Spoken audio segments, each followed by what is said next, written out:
I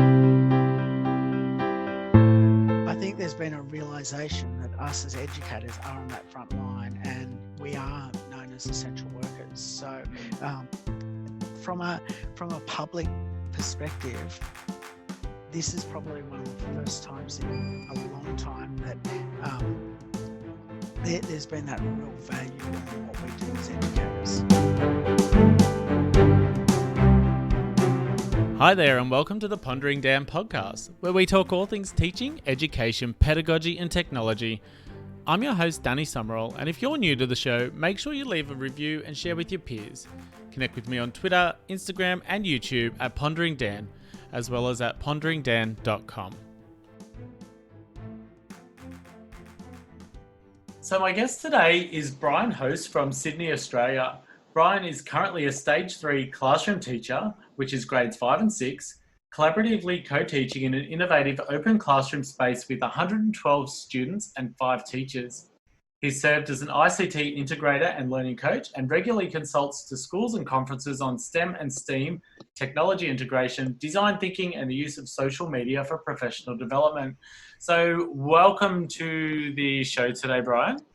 Well, thank you, Dan. It's great to be here. Yeah, I'm really excited to have you on because we've followed each other on Twitter for quite a long time. And yes, been involved in many chats together. We have indeed, and it's always nice to put a face to the name. So we might start.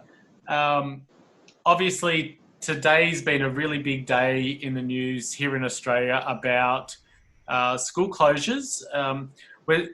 At the time of recording this interview, we're still waiting for our Prime Minister to make an address to the nation about what's happening. But the Victorian and New South Wales premiers have both announced that they will shut all non-essential services within the next 48 hours, which basically means that from Tuesday, we're either on holidays or we're working from home, whatever they decide. So it's pretty interesting times, wouldn't you agree? I totally would. It's uncharted waters, big time. Yeah. It's I don't know how you feel, but for me, I felt okay up until today when I was watching the news, and that was probably the first time that I sort of felt a little bit anxious. And but at the same time, I feel prepared. How do you feel? For myself personally, I very much feel prepared. The last couple of weeks, I've sort of been going and doing a whole bunch of training myself, educating myself, speaking to educators across the globe, to consult with them, but also to get growth myself about the potential, because for so long the media was saying and the politicians were saying we weren't closing. But over the last sort of 24 hours, the narrative has very much changed. Yeah, very much so. I don't think I ever expected that we would get to this point, but here we are. So I've said it to many people before. I see this as an opportunity to learn something new, which is good. At the same time, it's like what you said, it's uncharted waters, and we're going to learn as we go. So, but I guess my first real question for you today is, what has your school done to prepare for what seemingly is now going to happen, a closure? Well, from our perspective, we've spent a lot of time behind the scenes preparing. So probably about a month ago, we started the conversation. I was probably 2 weeks prior to that beginning the conversations around what potentially would happen. So since that time, the schools had our team develop policies and procedures behind it to make sure that from a continuation of learning, that still happens no matter whether students are in kindergarten right the way through to year 12. So there's support from every level. We've had training, that whole school training that we spent a whole afternoon together, starting to explore some of the ins and outs of that.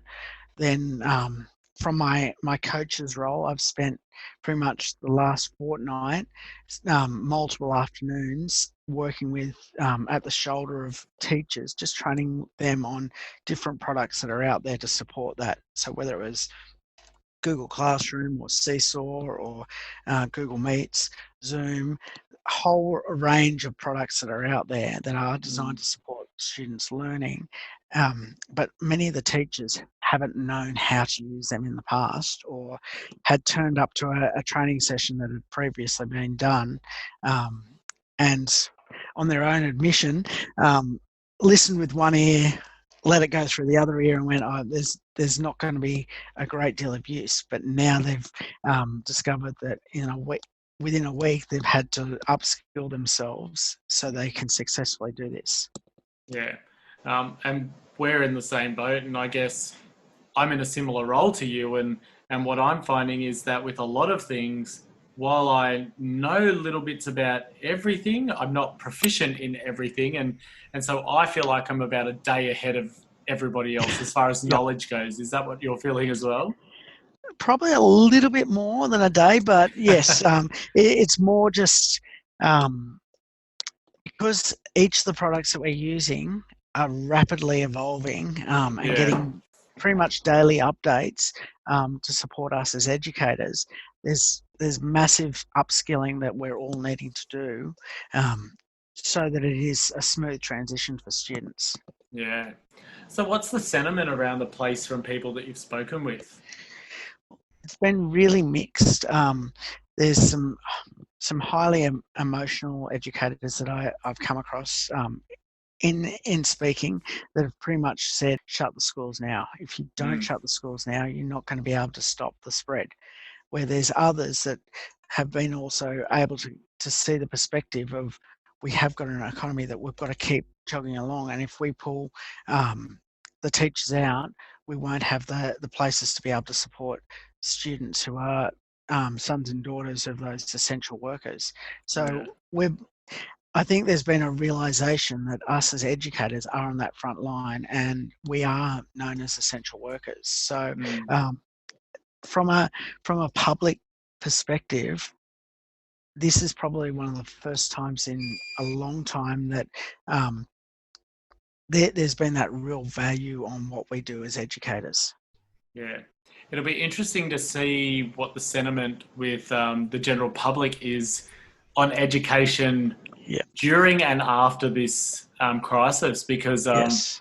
I think in Australia, teachers have been pretty undervalued for a very long time now. Mm. And I've seen a lot of memes on social media about parents who are jokingly saying that they understand now what teachers have to deal with, and they're much more appreciative. So obviously they're a bit more detailed than that. I'm not saying the Yep. funny version, but in a nutshell, that's what they're saying. So you've probably seen the same. Yes. Yeah. Yeah, My wife showed me one, which I had to just sit back and just smile at the other day. So yeah, there is numerous reactions from parents out there, not mm, only in Australia but internationally, about this new learning experience. yeah, yeah. One thing that I'm interested in is like, given that you're in a similar school to me, which goes from, so you're a K-12 school, that's right? That's Yeah, correct. and Yep. in Victoria, we're a P-12 school. So, Yep. um, but with our junior school students especially, we've been asked not to directly speak to our students about COVID-19, just for the fear of increasing anxiety in students. And, really it's the parents' place to be able to have those conversations. So I guess for me, I'd love to know whether you've been allowed at your school to discuss this situation with your students. And if so, how have you handled it, or how have teachers handled it? Well, at our school, we have been encouraged to actually be open with our students about what's going on. Obviously, being sensitive and tailoring it to student age groups, and making sure we don't go over the top with details and that. Of course. But our students see it already. They hear about it on the media. They're Mm, exposed to it, and even though they may be sitting in the back of mum and dad's car thinking, oh, they're not hearing it, they actually are taking in a whole bunch more information. yeah. Our job as teachers often is to help be that filter for them and help them process that.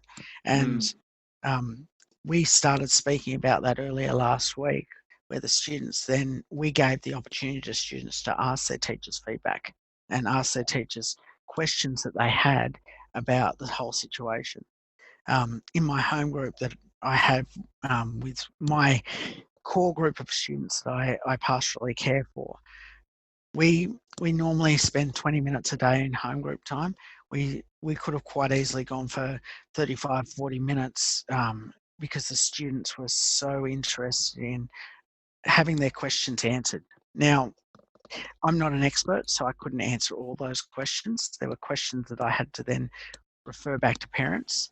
There was questions that came up and stories that the students were going that I sort of went, I need to actually, before I can step in and answer this, I need to speak with parents. So that was probably Monday, Tuesday last week, and I ended up spending that afternoon solidly calling not my whole home group, but a substantial group of my home group, just to inform parents these are the type of questions your students are asking. These are the type of things that I've said and the school has said. Would you be able to continue that conversation? And the feedback that I got from those parents was, thank you for this opportunity. You've now opened up this conversation for us. We've been able to now have that discussion in a using words, using phrases that were the same as what I used. So the students then were then comforted rather than made more anxious. And unfortunately, because of what they're seeing in the media, they are anxious. Yeah, yeah. And you're right, kids are anxious, and I think kids know a lot more than what we give them credit for. Mm-hmm. But I really take my hat off to you for having those conversations with parents, because Yep. as a parent myself, I would totally appreciate that phone call. Yep. And I know here at home, I've been doing my best to be open with my kids as well. I'm lucky they're a little bit older, Yep.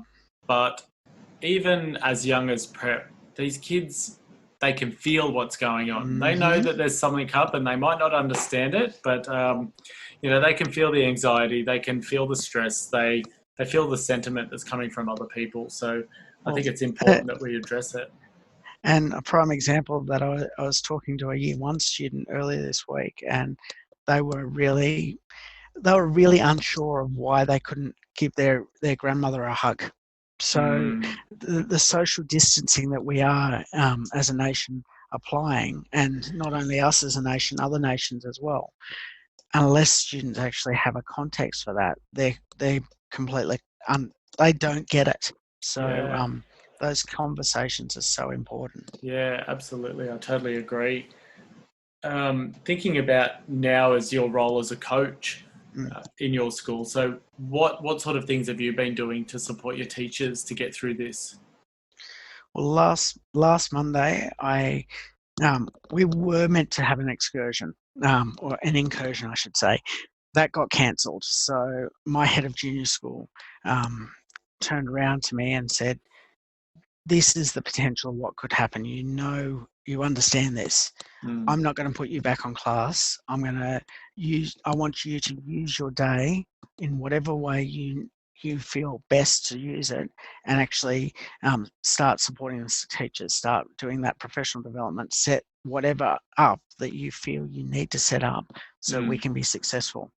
So having that day to start with, I went round each of the teachers and put them into Hangouts groups. So for example, we do in my stage, we do close to an hour's worth of collaborative planning 3 times a week. So we're still planning to do that hour each day, or 3 times a day. But we're going to do that online through Google Hangouts. I went round and started training teachers on how to use things like Google Meet as a video conferencing software. So whether it's Skype or Google Meet or Zoom or other products that are out there, training them how to actually engage with their students with that. Google Classroom, we've been successfully using that for a long time now. In the high school, it's a mixture of Google Classroom and Microsoft Teams, so Yeah. supporting the teachers in that, making sure that each of the students can get access to the internet. That was another job I did on that Monday. And then pretty much every afternoon, I've been just working with teachers to answer their questions about what classrooms would look like in a couple of weeks' time if we do go to a virtual learning environment. Yeah. The other thing we did was had one of my colleagues. She ran a session on using Seesaw as a platform for the younger years, and it was a great session. For each of these sessions that we've done as a whole group, we've used our swivel cams to record those and flip them as well. So Yeah, that's we've got a great. few of those around the school. So different teachers, if we get to an environment where we are, some of the teachers will be taking those with them so they can access that. Each of the teachers have laptops, so they're creating their own content. So it's not just things we're finding online; we're creating it a lot of it as well. So it's taking all the different pedagogies out there and the tools out there, and actually going, what's the best blending for Yeah. our students? No, that's great. It sounds like you're using a similar mix to what we're using as well. Yep. Our junior school is using Seesaw too. Yep. Our middle school and above is using Google Classroom. Yep. I can't speak highly enough of Seesaw. I think I've talked it about 100 times this week, in the last week, just about how good I think Seesaw is. But I think our teachers are really positive about using Yep. it for home learning, which is really good. How would you say your teachers are feeling about using, well, not just Seesaw, but Google Classroom as well for home learning? Well, I think one of the benefits we had was for both of those products, we were one of the first schools in Australia to get on board with it. So Yeah, great. we've been here with it like for the long haul, and we've very much got most of our teachers pretty all over it. Excellent. There's some teachers who are now starting to discover some of the newer features in both, but that's a great thing. That suddenly it gives an opportunity for them to go, okay, I want to explore this more. Yeah, excellent. So I've talked about this to a few people recently about how I'm trying to stick to the positives about what's happening as far as what we're going to learn as teachers and how this might change education in the future. What are you seeing as opportunities for teachers during this crisis? The traditional classroom will probably find it's come to an end. The way we learn will not be in rows anymore. We may come back to the point where things like the traditional format and setup of class may be the same, but we will have gone through a huge amount of learning and adaptation during this time. So many teachers will come back into the classroom and not be able to teach the same way as they used to. Yeah. So things like where many teachers in the past have been scared of standing up in front of a video camera, that's going to be much less than what it is currently. So willingness to flip videos and to use online resources.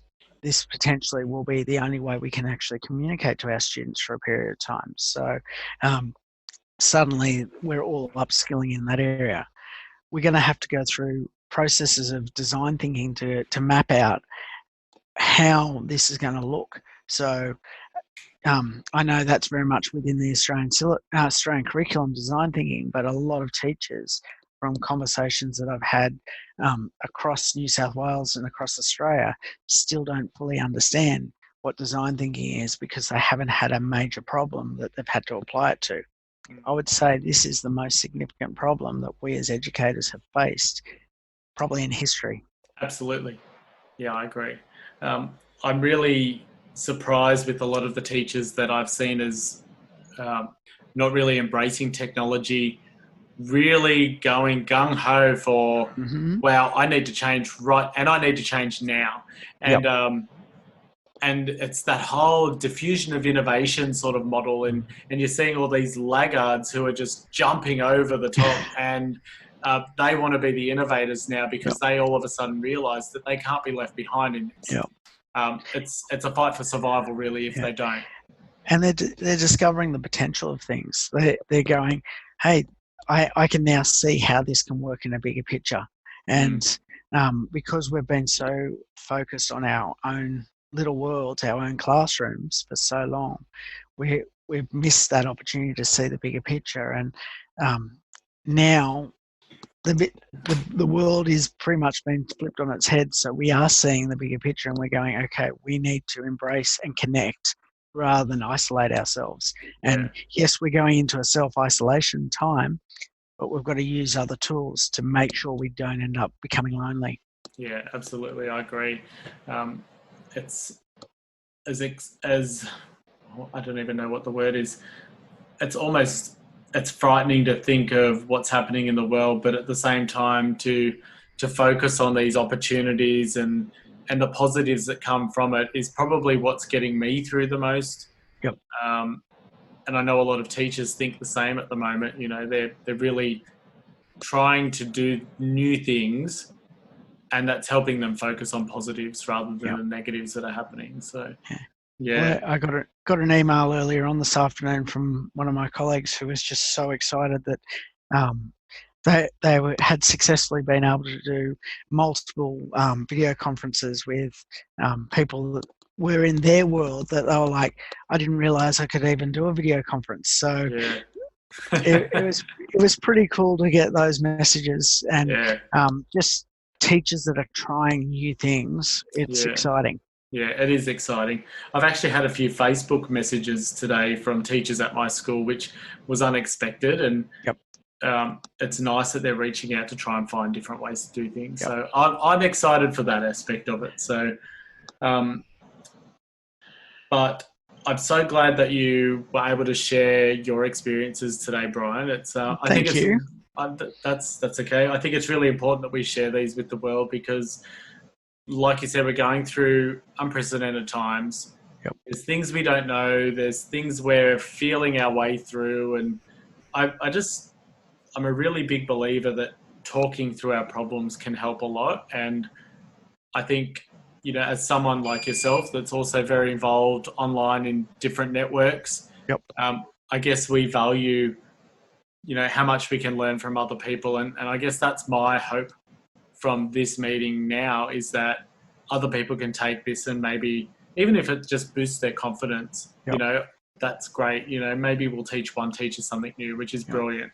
You know, that's one more than what we had 5 minutes ago. So, and it's just being willing to try. And like we've heard the saying before, fail doesn't mean death. It's not failure, so to speak. Fail just means first attempt in learning. So that's what we ask of our students. So that's currently what the world's asking us as educators. Try something new, and if it all falls over, iterate it and develop it a little bit further, and then try again. Yeah, absolutely. Good advice there.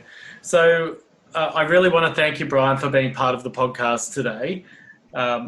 If you're on Twitter, follow him at hostbrian. But he's also got a website, which is brianhost.blogspot.com. But before we sign off, Brian, do you have any parting words for our teachers out there? Yeah, just be willing to grow yourself, willing to connect with people and ask for help. There's people out there who are so keen to assist in any way. So reach out. Don't be scared of calling. Don't be scared of asking for help, because people are so willing. Yeah, absolutely. And speaking of that, actually, if you do want any advice, you can get in touch with Brian, but you can also get in touch with myself. I'm on Twitter at PonderingDan. You can also email me at dan@ponderingdan.com. And if you've got questions for Brian, I can always forward them on too. So thank you again, everyone, for tuning in today. Thank you again, Brian. And please look after yourself, your family, and your friends. And let's all stick together. All the best for now. Bye.